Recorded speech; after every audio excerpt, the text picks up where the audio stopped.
अस्सलामु अलैकुम वरहमतुल्लाहि वबरकातुहू। मैं हूं आपका मेज़बान मोहम्मद अब्दुल वदूद और आप देख रहे हैं प्रोग्राम आपके मसाइल का हल, जिसे रोज़ाना शब 8 बजे JTR मीडिया हाउस के फेसबुक पेज और जामिअतुर रशीद कराची से आपकी खिदमत में पेश किया जाता है, नाशिर किया जाता है। नाज़रीन मोहतरम, आज आपके बहुत सारे सवालात हैं हमारे साथ प्रोग्राम में और मुफ्ती कराम हैं हमारे साथ आज के पैनल में। आपके सवालात उनके सामने रखेंगे, जवाब वो इनायत फरमाएंगे, आप सुन सकेंगे अपने सवालों के जवाबात। और अगर आप आज भी अपना कोई सवाल हमारे साथ शेयर करना चाहते हैं, आप कोई समझते हैं कि आपके दिल दिमाग में शरई हवाले से कोई तिश्नगी, कोई सवाल या फिर कोई इश्काल बरकरार है, उसे आप दूर कर सकते हैं और दूर करना भी चाहिए, क्योंकि अल्लाह रब्बुल इज़्ज़त ने इतनी ज़बरदस्त अपॉर्चुनिटी दी हुई है हम सबको कि रोज़ाना 1 घंटा हम मुफ्तियान कराम से लाइव मसाइल सुनते हैं। और अगर हम मोबाइल की स्क्रीन हमारे सामने है तो एक क्लिक से हम मुफ्तियान कराम तक रसाई हासिल कर सकते हैं। तो एक ज़बरदस्त, एक गोल्डन, एक बड़ा बेहतरीन मौका है हमारे पास अपने शरई जो मसाइल हैं उनको डिस्कस करने का, उनके मुतल्लिक़ रहनुमाई लेने का मुफ्तियान कराम से और मुस्तनद रहनुमाई लेने का। नाज़रीन मोहतरम, आज की नशिस्त के जो मुअज़्ज़ज़ मेहमान हमारे साथ मौजूद हैं उनका तारुफ़ तो मैं करवाऊँगा ही, लेकिन मैं अपनी पिछली बात को कंप्लीट कर लूँ कि अगर आज भी आप अपने सवालात शेयर करना चाहते हैं हमारे साथ, तो सिंपल सा तरीका है, वही रूल्स एंड रेगुलेशंस हैं जिनको आप फॉलो करेंगे तो आपके सवाल हमारे इस प्रोग्राम का हिस्सा बन सकेगा। फेसबुक पर जाएंगे आप, फेसबुक के सर्च इंजन में JTR मीडिया हाउस लिखकर उस पेज को सर्च करेंगे, लाइक करेंगे और लाइक करने के बाद बड़ी ही इंपॉर्टेंट बात ये कि फॉलोइंग का जो ऑप्शन होता है पेज पर, वो ये तो आपको बिल्कुल सामने नज़र आ जाएगा। अगर बिल्कुल सामने वो नज़र नहीं आ रहा तो साइड पे 3 डॉट्स बने होंगे, उन पे आप क्लिक करेंगे तो फॉलोइंग के एक ऑप्शन आएगा आपके सामने।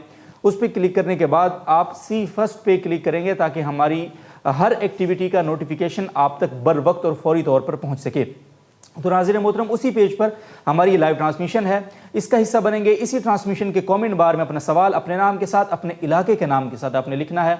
सवाल लिखते वक्त आपने ये ज़रूर देखना है कि आपका सवाल कहीं फ़िरका वाराना या सियासी रंग में तो रंगा हुआ नहीं है, अदरवाइज़ आपका सवाल जो है वो स्किप किया जा सकता है प्रोग्राम से।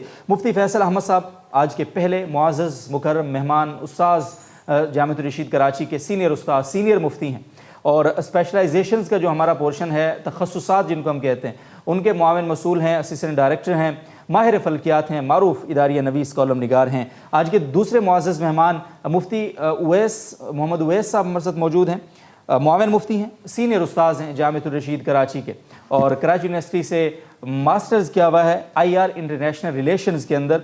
और मैं दोनों मुअज़्ज़ज़ मेहमानों का बहुत बहुत शुक्रिया अदा करता हूँ तशरीफ़ आवरी के लिए प्रोग्राम में। और पहला सवाल मुफ्ती फैसल अहमद साहब की खिदमत में जाएगा। हज़रत मुफ्ती साहब, खालिद महमूद साहब अटक से पूछते हैं पहला सवाल, शादी वगैरह के मौके पर खुशी कैसे मनानी चाहिए? अक्सर औक़ात शादी ब्याह पर औरतें ऑडियो में गाने लगा लेती हैं, क्या ऐसा करना दुरुस्त है? यानी गानों का कोई जवाज़ देंगे आप सर? बिस्मिल्लाहिर्रहमानिर्रहीम। शादी खुशी का मौके है तो ज़ाहिर है उसमें बहुत ही संजीदा होने की ज़रूरत तो नहीं है, तो लेकिन यह है कि गाना तो बहरहाल मौसीकी के साथ होगा, या ये कि उस गाने के बोल जो हैं आम फिल्मों के गानों के बोल होंगे तो वो नाजायज़ होगा। ख़ुद लड़कियों का इस तरह के गाने गाना भी ठीक नहीं है, और अगर वो ऑडियो पे लगाते हैं और उस पर बाज़ दफ़ा कुछ रक़्स वगैरह भी होता है और कभी नहीं होता, लेकिन बहरहाल इस तरह सुनना भी ठीक नहीं है। ठीक है। अलबत्ता वैसे उस मौके पर अगर बग़ैर किसी मौसीकी के आलात के अगर वो आम मुबाह अशार कोई पढ़े जाएँ तो उसकी गुंजाइश है, ठीक है, लेकिन इससे ज़्यादा की गुंजाइश नहीं, इससे ज़्यादा की गुंजाइश नहीं है। ठीक है जी, बहुत बहुत शुक्रिया। गुलजमान खान साहब का अगला सवाल है, कंप्यूटर या मोबाइल पर गेम्स वगैरह खेलना सर कैसा है, क्या हैसियत है इनकी? देखिए, गेम्स तो हज़ारों तरह के होते हैं तो उसमें कोई एक बात कहना तो मुश्किल है। अलबत्ता गेम्स के अंदर 2-3 अहम बातें हैं। एक बात तो यह है कि उन गेम्स के अंदर बाज़ दफ़ा ख़वातीन भी होती हैं, यानी कार्टून ख़वातीन होती हैं, लेकिन ख़वातीन होती हैं उनके लिबास भी ठीक नहीं होते, तो इस तरह की चीज़ें भी होती हैं, तो वो नाजायज़ है। उसमें म्यूज़िक होता है तो वो नाजायज़ है।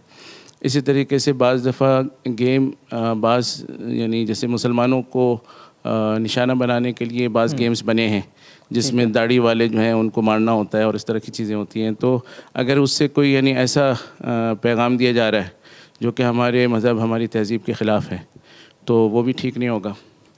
तो उसके अलावा फिर गेम में उमूमी तौर पे देखने की चीज़ ये है कि उसमें कितना इन्हिमाक है।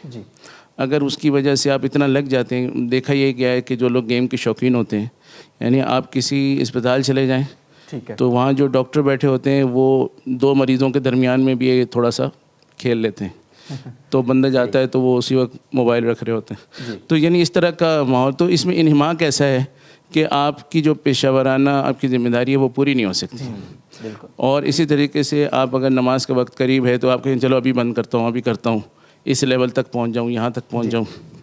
तो अगर उसमें इन्हिमाक है तो जिस तरह ताश वगैरह और शतरंज वगैरह मना किया जाता है, तो बिल्कुल इसी तरह फिर हम इसको भी रोकेंगे। तो अगर इस किस्म की ख़राबियाँ ना हो, मुख्तसर वक्त के लिए कोई खेले तो उसकी गुंजाइश हो। ठीक है जी, बहुत बहुत शुक्रिया। सईद अहमद साहब कराची से पूछते हैं, फ़ोन पर ताज़ियत करने का हुक्म क्या है सर? और नीज़ नौ मौलूद बच्चे के कान में अजान और इकामत अगर फ़ोन के ज़रिए कोई नेक आदमी के ज़रिए से कहलवाई जाए, अगर उसका क्या हुक्म है, हो जाएगी सर? जी, दोनों सूरतों में बज़ाहिर कोई ख़राबी नहीं है। ठीक है। ताज़ियत का मकसद तो सामने वाले को तसल्ली देना है। बाज़ दफ़ा आप वहाँ नहीं जा सकते, दूसरे शहर में है या कोई ऐसी सूरत है, या करीब में है लेकिन जैसे कराची शहर है, बहुत बड़ा शहर है, तो आना जाना फ़ौरी मुमकिन नहीं है। आप जल्दी ताज़ियत करना चाहते हैं तो ताज़ियत करने में बज़ाहिर कोई हर्ज नहीं है, क्योंकि लोग भी इस बात को समझते हैं और लोग इस किस्म की ताज़ियत को कबूल करते हैं। तो शरअन सिर्फ फ़ोन पे होने की वजह से उसमें कोई ख़राबी नहीं आएगी। इसी तरह अज़ान का मामला है कि अगर अज़ान भी उसी तरतीब से बच्चे को ले लिया जाए और क़िबला रुख़ होकर अज़ान और इकामत कह दी जाए तो उसमें कोई हर्ज की बात नहीं है, ऐसा भी हो सकता है। ठीक है, जज़ाकुमुल्लाह, बहुत शुक्रिया। फ़रहीन साहब कराची से पूछती हैं, कहती हैं जी कि घरों में ख़वातीन काम काज में तो और मसरूफ़ होती हैं तो बेख्याली में दुपट्टा इधर उधर हो जाता है, कंधे पे आ जाता है सर से ऐसे रख के, तो अज़ान होती है जैसे, तो अगर अज़ान होने के दौरान, अज़ान के दौरान दुपट्टा सर पे न लिया जाए और उसी तरह से बस काम में मसरूफ़ रहें तो गुनाहगार होंगे सर, क्या? हाँ, देखिए, जब अज़ान हो गई और आपको महसूस भी हो रहा है, तभी तो आप सवाल भी कर रही हैं कि आपको महसूस अच्छा नहीं लग रहा। जी बिल्कुल। तो ज़ाहिर है कि आदाब के तो ख़िलाफ़ है। बाज़ ख़ानदानों में तो इसको बहुत ही ख़राब समझा जाता होगा, जहाँ पर यानी पर सर पे दुपट्टा रखने का आम रिवाज होगा, और बाज़ शहरी इलाकों में हो सकता है इसमें तख़फ़ीफ़ हो, लोग इतना यानी महरम के सामने इस तरह से महसूस नहीं करते हों। लेकिन बहरहाल अज़ान के वक्त में तो ये बहुत बेअदबी महसूस होती है कि अज़ान सुन भी रही हैं और पता भी है कि रख लेना चाहिए, फिर भी जवाज़ की उसमें जा रहे हैं। तो बाकी ये है कि अगर किसी ने जानबूझ के ऐसे नहीं किया तो इसमें गुनाह नहीं होगा। ठीक, गुनाह नहीं होगा। बहुत शुक्रिया। फ्रांस से सवाल है, कामरान मोहम्मदी साहब साइल हैं, कहते हैं जी कि अपने वालिदैन को अपने जो आमाल हैं मेरे नेक आमाल, वो अपने वालिदैन को बख्श सकता हूँ मैं, इसाले सवाब कर सकता हूँ? जी, अहनाफ का मसलक यही है कि इसाले सवाब जो है वो हर किस्म की इबादत का किया जा सकता है, यानी इबादत की मुख्तलिफ़ अनवा होती हैं। जी। तो बदनी इबादत होती है, यानी जिस्म से की जाती है, जैसे ज़िक्र वगैरह हैं, इस तरह की चीज़ें, दुआएं हैं, इस्तिग़फ़ार हैं, तो ये इबादतें हैं। और माली इबादतें हैं, जैसे कोई ख़र्च सदका वगैरह करना। तो अहनाफ के नज़दीक सब की जात है। और वैसे अगर जमहूर को देखा जाए तो माली इबादत तो सबके यहाँ जायज़ है, इसलिए कि हज़रत साद इब्न उबादा रज़ी अल्लाह ताला अन्हु की अपनी रिवायत है कि उन्होंने आपसे पूछा, वो कहीं बाहर थे, उनकी वालदा का इंतकाल हो गया, वो तशरीफ़ लाए, तो उन्होंने कहा कि क्या अगर मैं कुछ सदका करूँ तो उन्हें फ़ायदा होगा? तो आपसे फरमाया कि हाँ होगा। तो उन्होंने अपना एक बाग सदका किया। तो इस तरह से कई सहाबा के वाक़यात हैं, उन्होंने अपने वालिदैन के लिए, वालिद के लिए, वालदा के लिए इस तरह से पूछा और फिर आपसे अपनी इजाज़त दी, उन्होंने सदका किया। ठीक है। अच्छा, इसी तरह से बाज़ रिवायतें हैं जिसके अंदर बदनी इबादत का भी ज़िक्र है। जी, ठीक है ना, जैसे वलदुन सालिहुन यदऊ लहू, एक में है कि मतलब 3 चीज़ों का सवाब मिलता है, उनमें से एक बच्चे का जो कि उसके लिए दुआ करता है, नेक बच्चा है। तो नेक बच्चा ज़ाहिर है एक बदनी इबादत करता है, दुआ करता है और उसका सवाब उसको मिलता है। ठीक है। तो बाज़ बदनी इबादत का भी ज़िक्र आया, इस्तिग़फ़ार का ज़िक्र आया। नजाशी रज़ी अल्लाह ताला अन्हु रहमतुल्लाह अलैह, क्योंकि वो दूर भी थे, तो उनका जब इंतकाल हुआ तो आप सल्लल्लाहु अलैहि वसल्लम ने फिर फरमाया कि इस्तग़फ़िरू लि अख़ीकुम, कि अपने भाई के लिए इस्तिग़फ़ार करो। अब उनका इंतकाल हो चुका था, उसके बाद आप सल्लल्लाहु अलैहि वसल्लम इस्तिग़फ़ार का कह रहे हैं, तो ज़ाहिर है कि इस्तिग़फ़ार से एक मैयत को फ़ायदा हो रहा था। तो इस किस्म की बहुत सारी रिवायतें मौजूद हैं। अलबत्ता आम जो नमाज वगैरह इस तरह की इबादत हैं, इनका अलग से सबूत नहीं है, लेकिन ज़ाहिर है कि जब माली इबादत का सवाब भी जायज़ है और बदनी इबादत की बाज़ किस्मों का भी ज़िक्र आ चुका है, तो फिर ये जो 2-4 रह गई हैं तो इसको भी हम उसी में दाखिल करेंगे, इसको किसी और उसूल के तहत लाना। तो इस वजह से हनाफ का मौक़िफ़ यह है कि आपकी जो भी इबादत है, यानी इसाले सवाब का मतलब यह है कि आपको अगर किसी चीज़ पर सवाब मिला है तो आप इसको पहुँचा दें। तो अगर आपको इबादत पे सवाब मिला है, चाहे वो नफल है, चाहे फ़र्ज़ है, चाहे वाजिब है, चाहे वो बदनी है, चाहे माली है, चाहे मुरक्कब है, सही। इन तमाम सूरतों के अंदर आपको जो सवाब मिला है आप उसके लिए दुआ करें, अल्लाह ताला उसको पहुँचा दें। ठीक जी, बहुत बहुत शुक्रिया, जज़ाकुमुल्लाह। और अगला सवाल है शमसुल इस्लाम साहब का बांग्लादेश से। कहते हैं जी कि किसी मर्द की फौतगी के बाद उसका लड़का मैयत की तरफ से नमाज का फ़िदिया अदा करना चाहे तो क्या वो फ़िदिया मैयत की लड़की यानी अपनी बहन को अदा कर सकता है, जबकि मैयत ने वसीयत नहीं की थी फ़िदिये की अदायगी की?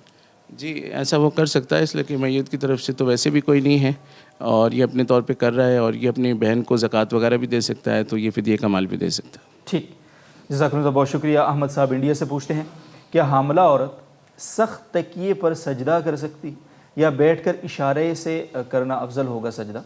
इन दोनों में से वो अगला सवाल है। तो पानी कोई निकलता है जी, उसका धोना पाक है या नहीं? जी, सख्त तकिए पर भी कर सकती है जी। अगर बैठने में उसको हरज है बहुत ज़्यादा और खड़े होकर जो है सख्त तकिए पर वो थोड़ा सा झुकने के बाद कर सकती है तो ठीक है, क़याम कर ले। और अगर ऐसा नहीं है, उसको बैठना ज़रूरी है, तो फिर बैठ के इशारे से कर ले। तो जो उसकी कैफियत हो उसको हम पाबंद नहीं करते। लेकिन बाकी दूसरा इन्होंने जो सवाल किया है तो वो तो उस ज़माने में उसको जो निकलता है वो दूध ही की तरह की एक चीज़ है जो थोड़ी ख़राब हो गई होती है, दूध फासिद हो गया होता है, तो वो पाक है, उसमें कोई हरज की बात नहीं। कोई हर्ज नहीं। बहुत बहुत शुक्रिया। उम्मे ज़ैद साहिबा यम्बू से सवाल है जी उनका, मेरी अम्मी के पास 40 तोले सोना था। ये 1982 से लेकर 1984 के दरमियान की बात है। जब वो सोना बेचा तो 40,000 रुपये मिले। अब मसला ये है कि अम्मी को याद आया कि उसकी तो ज़कात अदा नहीं की थी। अब ये वजाहत फरमा दें कि ज़कात उस साल के हिसाब से निकालनी है या फिर मौजूदा हिसाब से निकालनी है। इस वक्त सोना 500 तोला के हिसाब से था, यानी 500 रुपये पर तोला, और आज 50,000 है सर, से भी ज़्यादा है। देखें, इसमें जो सोने की ज़कात होती है आमतौर पे जो प्रैक्टिकल सूरत होती है ना उसकी, वो यही होती है कि लोगों के पास सोना भी होता है, उसके साथ कुछ रुपए भी होते हैं जी, या कोई चांदी होती है या कोई और चीज़ होती है जिस पे ज़कात लगती है। तो बज़ाहिर आपकी वालदा के साथ भी ऐसी ही कोई सूरत हाल होगी कि उनके पास कुछ माल भी होगा और ये सोना भी होगा। तो ऐसी सूरत में फिर सोने पर ज़कात नहीं होती, उसकी कीमत पे ज़कात होती है। ठीक। तो लिहाजा और इन्होंने 84 में उसको बेच भी दिया है। तो जो भी सूरत हो तो 84 में जो आखिरी वक्त है या तो उसकी कीमत लगेगी या 82 और 83, 84 में जिन सालों के अंदर भी ज़कात वाजिब हुई थी उन सब की कीमत लगेगी। तो खुलासा यह है कि इनको उसी वक्त की कीमत देनी है, अभी की नहीं देनी। अभी की नहीं देनी, ठीक है, बहुत शुक्रिया जी। काशिफ खान साहब, मैं आपका सवाल क्यों इग्नोर करूँगा? आप मेरे भाई हैं, मेरे दोस्त, मैं कैसे इग्नोर करूँगा आपका सवाल? नहीं करूँगा इग्नोर, इंशाल्लाह आता ही होगा अभी या फिर आ जाएगा इंशाल्लाह। मोहम्मद उस्मान साहब उत्तर प्रदेश से सवाल कर रहे हैं, जिस मदरसे में बाहर के यानी मुसाफिर तलबा वो रिहाइश पजीर नहीं है और उनके क़याम व ताम का बंदोबस्त नहीं है, तो क्या उस मदरसे में भी ज़कात वगैरह दे सकते हैं सर? गुंजाइश है। देखिए, ज़कात जो है मदरसे की तामीर वगैरह में तो नहीं लग सकती और इसी तरह बरह रास्त तनख्वाहों वगैरह में भी नहीं लग सकती। ज़कात किसी को मालिक बनाना ज़रूरी होता है। ठीक है। तो मदरसों में अगर कोई ऐसे लोग मौजूद, ऐसे तलबा मौजूद हैं जो कि मिस्कीन हैं और उन्होंने उनके लिए कोई फॉर्म ऐसा बनाया हुआ है कि वो उनको इजाज़त देते हैं, उनको वकील बनाते हैं कि आप हमारी तरफ से ज़कात वसूल कर लें और फिर आप मदरसे के मसारिफ में ख़र्च करें। तो अगर कोई इस तरह का उन्होंने सही शरई तरीके से फॉर्म बनाया हुआ है और उलमा को उन पर एतमाद है, आपको भी उन पर एतमाद है, तो आप वहाँ पे दे सकते हैं। एन मुमकिन है कि उन्होंने कोई और सूरतें इख्तियार कर रखी हों। लेकिन अगर ये जैसे गली मोहल्ले के मदरसे होते हैं जिसमें बहुत ज़्यादा कोई बड़े मुफ्ती साहब नहीं होते हैं, कोई बड़ा उनका सरपरस्त नहीं होता और वो तजर्बे हो रहे होते हैं, तो वहाँ पर अगर उन्होंने ज़कात भी लेते हैं तो फिर बेहतर है कि आप उधर ज़कात ना दें, अपनी ज़कात को शक में ना डालें, ऐसे इदारों को दें जहाँ पर आपको इत्मीनान हो। ठीक, बहुत बहुत शुक्रिया। मुफ्ती उवैस साहब, काफ़ी देर से आप खामोश हैं, आपको बुलवाते हैं। कश्मीर से बशीर अहमद साहब का सवाल है आपकी तरफ। कपड़ा नापाक हो तो वॉशिंग मशीन में कैसे पाक करेंगे, जबकि वॉशिंग मशीन में दीगर पाक कपड़े भी साथ उसके मौजूद हैं? या तो बाकी भी नापाक हो जाएंगे या फिर उसको वो पाक हो जाएगा, कैसे होगा सर? बिस्मिल्लाहिर्रहमानिर्रहीम। वॉशिंग मशीन में कपड़ों को पाक करने का आसान तरीका ये है जी कि जब कपड़े धुल जाएँ तो कपड़े धुलने के बाद मशीन को पानी से फुल कर दिया जाए और जब पानी से वो भर जाए तो जो पानी के निकलने की जगह है वहाँ से पानी के अखराज शुरू कर दिए जाए, तो अब ये जारी पानी के हुक्म में हो जाएगा। तब कपड़ों को 3 मरतबा धोना और इसी तरीके से कपड़ों को निचोड़ना ज़रूरी नहीं होगा, बल्कि पानी के निकलने के साथ ही कपड़े पाक हो जाएंगे। सही, ठीक है, बहुत शुक्रिया। उस्मान साहब का सवाल है करक से। इस्तिंजा के बाद दौरान वज़ू अगर वज़ू टूट जाए तो दोबारा इस्तिंजा करना पड़ेगा या वज़ू से गुजारा चल जाएगा?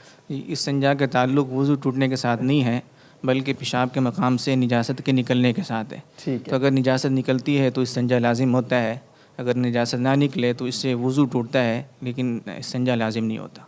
ठीक, बहुत बहुत शुक्रिया जी। और अगला सवाल है हिबा शाह साहिबा का, और वो ये पूछती हैं अगर किसी ने शख्स ने सुन्नत मुअक्कदा और गैर मुअक्कदा की 4 रकत वाली नमाज की तीसरी और चौथी रकत में कभी भी सूरह फातिहा के बाद कोई सूरत ना मिलाई हो, तो अब वो उन नमाज़ों का क्या हुक्म है और कैसे उनको अदा करेगा, या वो अदा हो गई हैं? जी, फ़राइज़ के अलावा चाहे सुन्नत मुअक्कदा हो या सुन्नत गैर मुअक्कदा या नवाफिल हो, तो उनमें तीसरी और चौथी रकत में सूरह फातिहा के बाद सूरत मिलाना वाजिब है।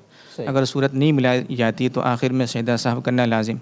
अगर सजदा साहब भी नहीं किया तो ऐसी तमाम नमाज़ें कि जिनका ताल्लुक़ नवाफिल के साथ था या सुनन के साथ था, उनका यादा करना लाजिम है।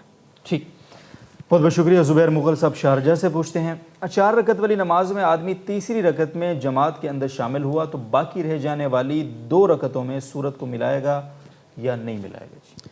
जी, मसबूक जब अपनी बाकी रकतें अदा करेगा तो उसमें वो मुनफरिद की तरह है, यानी सूरत फातिहा पढ़ना भी ज़रूरी है और सूरत मिलाना भी ज़रूरी है। ठीक है। तो जब वो तीसरी रकत पढ़े या चौथी रकत पढ़े तो सूरत फातिहा के बाद सूरत मिलाना उसके लिए ज़रूरी है। ज़रूरी है जी, बहुत बहुत शुक्रिया। जाहिद तुराबी साहब पूछते हैं अगर कोई आदमी नमाज़ पढ़े और दरमियान में कोई वाजिब छोड़ दिया है उसने, और फिर उसने उस वाजिब के लिए यानी उस वाजिब की को मुकम्मल या उसका इजाला करने के लिए सजदा सहव नहीं किया और सलाम फेर दिया, तो उस आदमी पर दोबारा नमाज पढ़ना लौटाना ज़रूरी है? ये नमाज के अंदर अगर कोई वाजिब रह जाए तो वाजिब की तलाफ़ी का तरीका यही है कि आखिर में सजदा साहब किया जाए। अगर सजदा साहब नहीं किया जाता तो इस नमाज का इआदा करना लाजिम है। बहुत शुक्रिया। कश्मीर से हिदायतुल्लाह खान साहब पूछते हैं अगर कोई शख्स इशा की वितर को तहज्जुद के वक्त पढ़ता हो और किसी दिन आँख ना खुलने की वजह से वितर रह गए जी उसकी, तो अब सिर्फ वितर की क़ज़ा पड़ेगा या पूरी नमाज इशा दोबारा पढ़नी पड़ेगी? सिर्फ वितर की क़ज़ा लाजिम है। सर इतना लंबा सवाल हो, इतना सा जवाब। ज़ाहिर खान साहब कोयटा से पूछते हैं फ़र्ज़ नमाज के बाद और सुन्नतों से पहले लंबी दुआ का मामूल बनाना कैसा है? जी, ऐसे फ़राइज़ कि जिनके बाद सुन्नतें हैं तो उनमें मुस्तहब और अफजल ये है कि लंबी दुआ ना की जाए। ठीक है। और ऐसे फ़राइज़ कि जिनके बाद सुन्नतें नहीं हैं तो उसमें अफजल और बेहतर ये है कि दुआ करनी चाहिए और दुआ भी लंबी हो। लंबी। बहुत शुक्रिया। हामिद मीर साहब, ये सांगड़ वाले हामिद मीर साहब हैं, कहते हैं नमाज के दौरान हाथ की घड़ी से टाइम देखना कैसा है? ये नमाज के दौरान हाथ की घड़ी से टाइम देखना ये एक अबस काम है, फिजूल काम है। तो इससे बचना ज़रूरी है। हाँ, अलबत्ता अगर कोई ज़रूरत हो या मजबूरी हो, जैसे दौरान सफ़र किसी स्टेशन पर उतर कर नमाज़ पढ़ी जा रही है और ख़तरा है कि भाई ट्रेन रवाना ना हो जाए, बस रवाना ना हो जाए, तो उस सूरत में मजबूरी में अगर देख लिया जाए तो उसमें कोई हरज नहीं है, इसकी गुंजाइश है। बहुत बहुत शुक्रिया। मुफ्ती फैसल अहमद साहब की तरफ मुझे दोबारा आना पड़ेगा क्योंकि इधर तो निपटा दिया है सब कुछ मुफ्ती साहब ने। कतर से खदीजा दीन साहिबा पूछती हैं जी क्या बेटी अपने माँ बाप को ज़कात दे सकती है जो कि गरीब हूँ, एक भाई काम भी करता है लेकिन उसकी तनख्वाह बहुत कम है, गुजारा नहीं होता सर? जी, बेटी जो है अपने माँ बाप को ज़कात नहीं दे सकती। उसूल और फ़ुरू यानी जिनसे हम पैदा हुए हैं और जो हमसे पैदा हुए हैं ये एक दूसरे को ज़कात नहीं दे सकते जी। तो इस लिहाज से वालिदैन भी बेटी को नहीं दे सकते और बेटी वालिदैन को नहीं दे सकते। ठीक। बाकी ये है कि वो गुजारा नहीं होता तो और ज़राए से देना चाहिए उन्हें, वालिदैन पे ख़र्च करना बहुत बड़ा सदक़े का अजर भी है, सिला रहमी भी है। ठीक है, बहुत बहुत शुक्रिया जी। अब्दुल्ला खान साहब ओमान से पूछते हैं भाई, ये तो पिछले मसला वालिदैन के हवाले से बता दिया, भाई अपनी बहन को ज़कात दे सकता है अगर वो गरीब है? जी, ये भी आज के सेशन में पहले भी आया है कि भाई बहन एक दूसरे को ज़कात दे सकते हैं। उसूल और फ़ुरू नहीं दे सकते, लेकिन जो पैरेलल हैं दाएं बाएं के लोग हैं वो एक दूसरे को दे सकते हैं, वो दे सकते हैं। ठीक है, बहुत शुक्रिया जी। हिना साहिबा मुंबई से, क्या एहराम की हालत में टिशू पेपर से, ये सवाल हो चुका है जी। अहमद हुसैन साहब मेवात से सवाल है उनका, तवाफ़ ज़ियारत के वक्त औरत को मेंसेस आ गया जी और वापसी की तारीख़ भी आ गई ज़ाहिर है, तो क्या होगा, मैं तवाफ़ ज़ियारत छोड़ दूँ? जी, ज़ाहिर तवाफ़ ज़ियारत अगर मेंसेस की हालत में वो करेंगी तो एक तो वैसे गुनाह होता है और साथ में दूसरा मसला ये है कि उसमें एक बड़ा जानवर यानी 7 हिस्सों वाला जानवर सदका करना पड़ता है। ठीक है। तो ये दोनों मसले हैं इसके अंदर। तो इस वजह से अगर उनके पास ये सहूलत मौजूद है कि वो वापस चली जाएं और फिर अगले चक्कर में आके तवाफ़ ज़ियारत कर लें, ठीक है, तो अगर माली वसाइल है, गुंजाइश है, ऐसा होता है सऊदीया के दूर के शहरों से कोई वापस आ जाता है, तो अगर है तो फिर ये सबसे बेहतर सूरत है कि फ़िलहाल आप चली जाएं। ठीक है। और फिर मुनासिब वक्त में दोबारा आ जाएं, उम्रा करें, बाद में अपना तवाफ़ ज़ियारत भी कर लें। अलबत्ता अगर किसी के पास ऐसी सूरत ना हो तो उस सूरत में फिर उसको मजबूरन यही कहा जाएगा कि आप इस तरह से कर लें और इस्तिग़फ़ार भी करें, और साथ में एक जानवर जो है आपको, गाय या ऊँट, आपको कुर्बानी भी करनी होगी। और ये जो पहली सूरत मैंने बताई है कि वापस चली जाएं और उसके बाद फिर बाद में आ जाएं जब सहूलत हो उनको, तो इनको एहराम की तो कोई पाबंदी नहीं होगी, लेकिन इनका मियाँ से जो रिश्ता है वो फिर बाकी फ़िलहाल नहीं रहेगा और उनको उससे एतराज़ करना होगा, और जब तवाफ़ ज़ियारत हो जाएगा तो उसके बाद फिर इसकी इजाज़त होगी। ठीक सर, बहुत बहुत शुक्रिया, जज़ाकुमुल्लाह। ये उम्मे ओन साहिबा कराची से सवाल है, उनका 3 दिनों से सवाल कर रही हैं जी, शिकवा है। कहती हैं जी, एक मैसेज हज़रत अली रज़ी अल्लाह तआला अन्हु की तरफ मंसूब करके चलाया जाता है कि जी अगर कोई शख्स गाली देता है तो कब्र में एक बिच्छू पैदा हो जाता है जी उस गाली की वजह से। तो क्या इस ऐसा कुछ है सर, ऐसी कोई रिवायत है? मेरे इल्म में नहीं है ये तो। हज़रत अली की तरफ मंसूब तो इतनी बातें हैं कि वो वैसे भी किसी खेल में नहीं होंगे, लेकिन ये मेरे इल्म में नहीं है, देख के बता सकते, देख के बताएंगे जी इंशाल्लाह। सवाल आपका शामिल हो गया है, लेकिन इंशाल्लाह कोशिश करेंगे कल इसको मज़ीद दोबारा शामिल करें, सॉरी परसों। साकिब शब्बीर साहब पूछते हैं, तवाफ़ ज़ियारत आम लिबास में किया और रमल करना भूल गए तो क्या हुक्म है? रमल करना जो है मसनून है, और तवाफ़ ज़ियारत के बाद अगर साई हो तो फिर ये मसनून है। अगर तवाफ़ ज़ियारत के बाद साई ना हो, साई पहले कर लियो तो मसनून भी नहीं है। इनको खैर पता ही होगा कि ये मसनून था या नहीं था, तो क्योंकि ये सिर्फ मसनून है, अगर छूट गया तो इसमें कोई गुनाह भी नहीं है और साथ ही साथ इस पर कोई कफ़ारा या तलाफ़ी भी नहीं। ठीक, बहुत बहुत शुक्रिया। अहमद सईद कासमी साहब सियालकोट से पूछते हैं, मीज़ान और इस्लामी बैंक में नौकरी करना कैसा है और उन बैंकों में सेविंग अकाउंट खुलवाना कैसा है सर? जी, मीज़ान और बैंक इस्लामी होगा मेरे ख्याल में, तो इन्होंने इस्लामी, तो हमारे इदारे से फतवा यही है कि इस्लामी जो बैंक हैं जितने भी हैं पाकिस्तान के अंदर, जो स्टेट बैंक की रेगुलेशन के तहत काम कर रहे हैं, तो उनके बारे में, क्योंकि उसमें स्ट्रक्चर भी दुरुस्त बना हुआ है, निगरानी का स्ट्रक्चर भी है, शरिया एडवाइज़र भी होता है, शरिया बोर्ड भी होता है, और अब तो यह है कि डेली बुनियादों पर भी एडवाइज़र लग गए हैं, रेजिडेंट एडवाइज़र कहलाते हैं, तो इस लिहाज से काफ़ी इत्मीनान बख्श है। तो इस पर हमारा फतवा यह है कि ये जायज़ है और इस पर जो नफ़ा होता है वो एक कारोबारी नफ़ा है, वो सूद नहीं है, हलाल। ठीक सर, बहुत बहुत शुक्रिया। और ये अगला सवाल हमसे पूछा इफ्तिखार अहमद साहब ने, क्या आउटसोर्स के ज़रिए बैंक में काम करना जायज़ है? मसलन आर्जी काम की कंसल्टिंग करना, इसकी क्या हैसियत है? हाँ, एक ही बात है, असल तो यह है कि बैंक को जो आप खिदमत दे रहे हैं जी, वो खिदमत अगर हलाल है तो बैंक के पास आम तौर पे जो उसके पास, यानी वैसे उसकी अर्निंग तो हराम है, लेकिन उसके पास ओवरऑल जो माल है, क्योंकि उसने बहुत सारे लोगों से वो पैसे लिए, डिपॉजिट किए, वो सब कर्ज़ा होता है, तो उसके पास इस तरह से बहुत बड़ी तादाद में हलाल माल भी मौजूद होता है। ठीक है। तो अब दो चीज़ें अगर कंफर्म हो जाएं कि आपका काम जो है कंसल्टेशन का ये हलाल था, और साथ में बैंक ने भी ज़ाहिर है कि अपने उसी पूल से आपको वो दिया है, तो अगर ये दो चीज़ें हो जाएं तो फिर आपके लिए हलाल होगा, सही। और अगर ऐसा नहीं है तो हलाल नहीं होगा। अब ये कंसल्टेशन बाज़ दफ़ा ऐसी होती है कि जिसके अंदर मसलन मार्केटिंग की कंसल्टेशन है, सही, तो बैंक का तो काम ही सारा सूदी है। अब सूदी काम की जो मार्केटिंग होगी वो हराम होगी, तो उसके पैसे भी हराम होंगे। या उनको कोई इसी हवाले से, यानी अपनी कोई प्रोडक्ट डेवलप करनी है, उस प्रोडक्ट डेवलपमेंट के लिए वो कंसल्टेशन ले रहे हैं, तो उनकी सारी प्रोडक्ट जो होती हैं वो सूद की बुनियाद पे होती हैं, तो उस प्रोडक्ट में हिस्सा लेना वो भी हराम होगा। अलबत्ता कोई IT का इशू है, कोई बिजली का इशू है, ठीक है ना, वहाँ पे कंसल्टेशन हो रही है कि हम किस तरह से अपने फ्यूल के चार्जेस कम कर लें या इस तरह, ऐसी कोई चीज़ है तो उसकी फिर गुंजाइश। ठीक है जी, बहुत बहुत शुक्रिया। साले मकबूल साहब गुजरात से पूछते हैं, एक शख्स यूरोप में सॉफ्टवेयर कंपनी में काम करता है, वो कंपनी सॉफ्टवेयर तैयार करती है और नेस्ले के अलावा हलाल कंपनियों को भी सॉफ्टवेयर तैयार करके वो देती है, और साथ ही साथ ये कंपनी शराब की कुछ मुख्तलिफ कंपनीज़ को भी सॉफ्टवेयर प्रोवाइड करती है। तो क्या ऐसी कंपनी में जहां हलाल और हराम दोनों तरह की कंपनीज़ के लिए सॉफ्टवेयर तैयार किए जाते हैं, काम करना जायज़ होगा?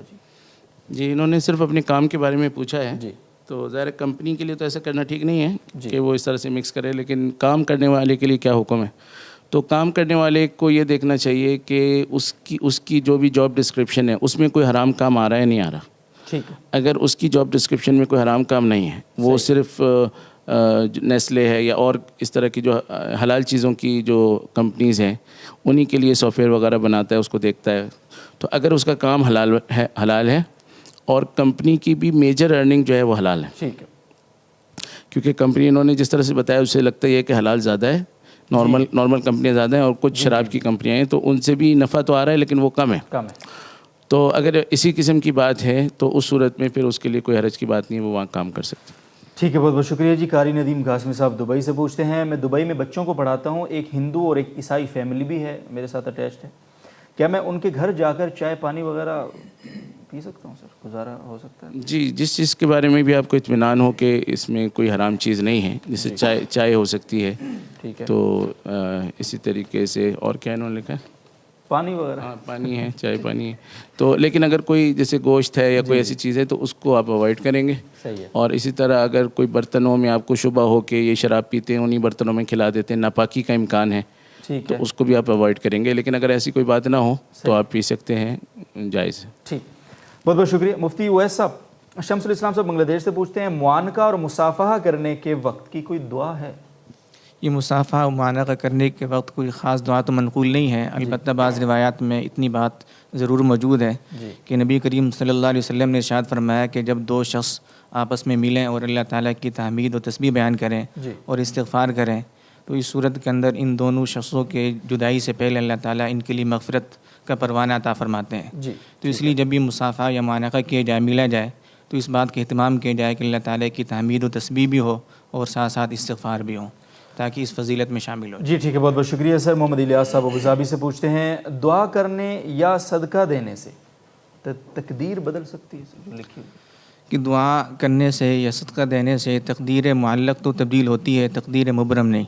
तकदीर मुअल्लक़ का मतलब ये है कि बाज़ चीज़ें अल्लाह ताला ने इंसान को बाज़ काम के करने पर मुअल्लक़ रखी हैं कि अगर ये शख्स फ़लाँ काम करेगा, दुआ करेगा या सदका निकालेगा या कोई शख्स इसके लिए दुआ करेगा तो ये काम इस तरह हो जाएगा। तो इस तरह की जो तकदीर है वो तकदीर दुआ के ज़रिए से, सदक़े के ज़रिए से तब्दील हो जाती है, लेकिन जो तकदीर मुबरम है उसमें तब्दीली नहीं होती। यानी तकदीर मुबरम वो है जो बस लिख दी गई है, जो लिख दी गई है, जिसमें कोई चेंजिंग नहीं है। ठीक है। शुएब साहब पेशावर से पूछते हैं, जिस पर कर्ज़ हो और उसको कर्ज़ की अदायगी के लिए कोई सूरत नज़र नहीं आ रही है, तो कोई दुआ है ऐसी कि कर्ज़ से जो है वो खलासी हो सके? एक दुआ तो ये है कि अल्लाहुम्मा कफ़िनी बिहलालिक अन हरामिक वग़्निनी बिफ़ज़लिक अम्मन सिवाक, इसका इत्माम किया जाए। या अल्लाहुम्मा इन्नी अऊज़ु बिका मिनल अजज़ि वल कसली वल मग़रमी वस्समन, या रब्बना आतिना फ़िद दुनिया हसनतन व फ़िल आखिरति हसनतन व क़िना अज़ाबन नार। तो कोई भी दुआ पढ़ ले या वैसी उर्दू का दुआ कर ले तो इस बात का कवी गुमान है कि अल्लाह ताला उसके लिए कोई ना कोई सबब पैदा फरमा देंगे कि जिसकी वजह से उसका कर्ज़ उतर जाएगा। जी ठीक है, बहुत बहुत शुक्रिया सर। और अगला सवाल है अब्दुल्ला साहब का लखनऊ से। एक साहब मेरे पीछे पड़े हुए हैं कि उनके घर 40 दिन सूरत अल-बकरा में पढ़ूँ, क्या किसी के घर 40 दिन सूरत अल-बकरा पढ़ना सही है? या अगर सही नहीं है तो मैं उनको क्या कहूँ, तो पीछे ही पड़ गए हाथ धो के, क्या करूँ? जो कुरान मजीद की किसी सूरत का पढ़ना है, चाहे सूरत बकरा हो या कोई और सूरत हो, बाइस सवाब है। बाकी ये आपके ऊपर डिपेंड करता है। अगर आपके पास वक्त है तो वहाँ जाकर पढ़ लें तो सवाब मिल जाएगा, अगर आपके पास वक्त नहीं है तो उसको कहेंगे खुद पढ़ लें। ठीक, बहुत बहुत शुक्रिया। आप सांगड़ वाले हामिद मीर साहब, आपका सवाल हो चुका है, लेट आए हैं आप, इस पर सज़ा हो सकती है आपको। अमेरिका से सवाल है राना साहिबा का, अगर हम किसी गरीब रिश्तेदार की बेटी की शादी पर उसकी माली मदद करते हैं और वो वहाँ गैर शरई रसूमात पर वो पैसा लगाते हैं, तो क्या हमें गुनाह होगा, जबकि हम जानते हैं कि वो इस तरह शादी पर इन्होंने ये रसूमात करनी है, हमें पता है? जी, अगर ताउन करते वक्त इस बात की सराहत कर दी जाए, उनको बता दी जाए कि हम जो पैसे दे रहे हैं इनको रसूमात वगैरह पर नहीं लगाना, और फिर इसके बावजूद वो पैसे लगा देते हैं, तो उस सूरत में गुनाह आपको नहीं मिलेगा बल्कि उन्हीं को मिलेगा जो इन रसूमात पर उन पैसों को इस्तेमाल कर रहा है। बहुत बहुत शुक्रिया। और अक्सा सालिम साहिबा का सवाल कल हमने ले लिया था। मोहम्मद तस्लीम अख्तर साहब इंडिया से पूछते हैं, महर फ़ातिमी के बारे में वजाहत फरमा दीजिए, शरन उसका हुक्म क्या है और उसकी मिकदार कितनी है? जी, महर फ़ातिमी उस महर को कहा जाता है जो नबी करीम सल्लल्लाहु अलैहि वसल्लम ने हज़रत फ़ातिमा रज़ियल्लाहु ताला अन्हा के निकाह के वक्त मुकर्रर फरमाया था।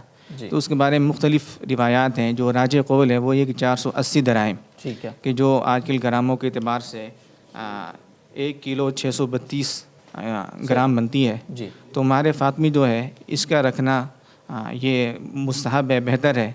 लेकिन अगर कोई महर फ़ातिमी मुकर्रर नहीं करता तो उससे कम रखता है तो उसमें भी कोई हर्ज नहीं है। इसलिए कि नबी करीम सल्लल्लाहु अलैहि वसल्लम ने एक जगह इरशाद फरमाया कि बेहतरीन निकाह वो है कि जिसमें कम से कम खर्चे किए जाए। तो इसलिए मामूल तो ये होना चाहिए कि कम से कम निकाह करते वक्त कम से कम महर रखा जाए। लेकिन अगर कोई साहिब वसात है, साहिब इस्तिताअत है, तो उसको चाहिए कि मार फातमी रखे, ये ज़्यादा बेहतर है। ज़्यादा बेहतर। बहुत बहुत शुक्रिया जी।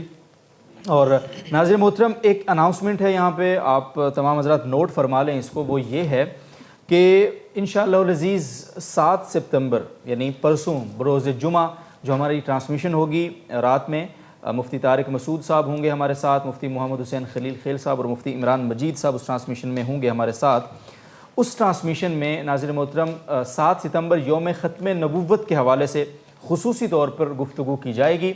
तो आपके जहन में ख़त्म नबूव्वत के हवाले से या फिर कादियानियत का जो फितना है उसके हवाले से जो सवालात हैं, जो भी इश्कालात हैं, आप जल्द अज़ जल्द हमें भेजिए ताकि हम उस प्रोग्राम के लिए आपके सवालात को अर्जेंट बुनियादों पर ले सकें और प्रोग्राम आपकी खिदमत में पेश कर सकें। तो ये आपने ज़रूर करना है कि ख़त्म नबूव्वत के हवाले से जो भी आप सवाल करना चाहें, कादियानियत के हवाले से जो सवाल करना चाहें, जो भी आपके दिल व दिमाग में सवालात हैं, और ख़ुसूसी तौर पे इस वक्त जो सिनेरियो बना हुआ है उसमें जो भी आप सवाल करना चाहें तो आप ज़रूर कीजिएगा, हमें आपके सवालात का इंतज़ार रहेगा।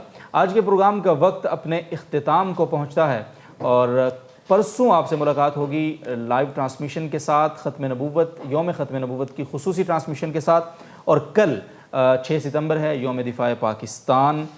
यकीनन पाक फ़ौज की इस मुल्क के लिए और इस कौम के लिए जो कुर्बानियाँ हैं उनको पूरी कौम कल मिल के खराज तहसीन पेश करेगी। हम भी खराज तहसीन पेश करते हैं उनको, और उन शुहदा की फ़ैमिलीज़ के साथ हम इज़हार यकजहती करते हैं और उन शुहदा को सलाम करते हैं। परसों तक के लिए आपसे इजाज़त चाहेंगे। अल्लाह हाफ़िज़।